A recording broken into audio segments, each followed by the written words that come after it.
Mobile 1,00,000 টাকা দিয়ে আনলে 57,000 টাকা মানে আরও ব্যাট দিতে হবে, যাতে এই জিনিসটা থেকে সবাই লাঘব করতে পারে এবং মুক্তি পাইতে পারে।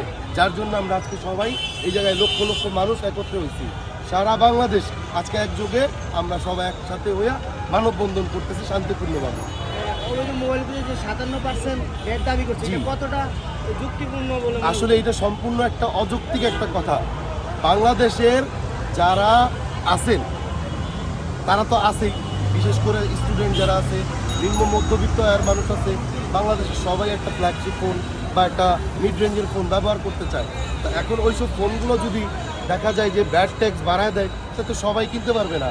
আর তাছাড়া হচ্ছে বিশেষ করে উদ্দেশ্য করে না বললেই নয়, যারা প্রবাসী ভাই আছে, প্রবাসী ভাইরা দেখা যায় কেউ শখ করে বোনের জন্য, ভাইয়ের জন্য, মায়ের জন্য, শালির জন্য, স্ত্রীর জন্য একটা ফোন পাঠায়। ধরেন একটা ফোনের দাম হচ্ছে 50,000 টাকা। 50,000 টাকায় 57% ব্যাট কত আসবে? অনেক টাকা। তো আসলে এই জিনিসটা ঠিক না।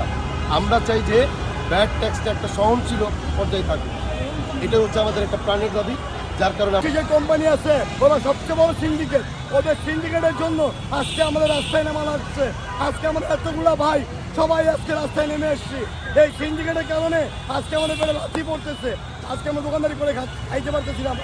যেদিন থেকে এই ঘোষণা আসছে সেদিন থেকে প্রত্যেকটা মার্কেটে কাস্টমার কমে গেছে। আমরা বস ব্যাট ট্যাগ দিয়ে ব্যবসা করতে চাই। আমরা অফিসিয়াল চেক বিক্রি করি, ঠিক আছে?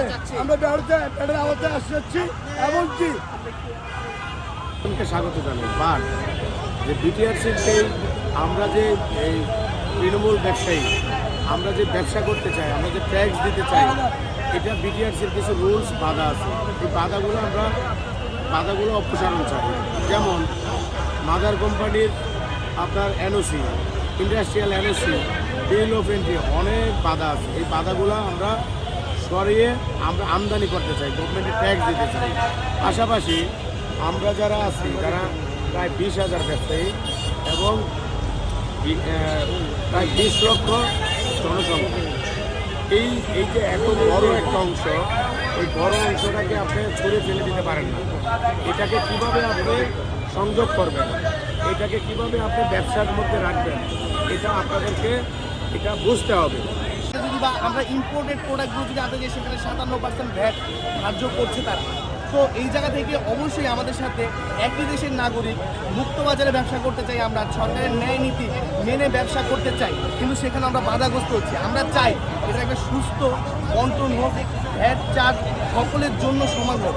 এই দাবি নিয়ে আজকে আমাদের এই পদযাত্রা, আজকে আমাদের এই শান্তিপূর্ণ মানববন্ধন।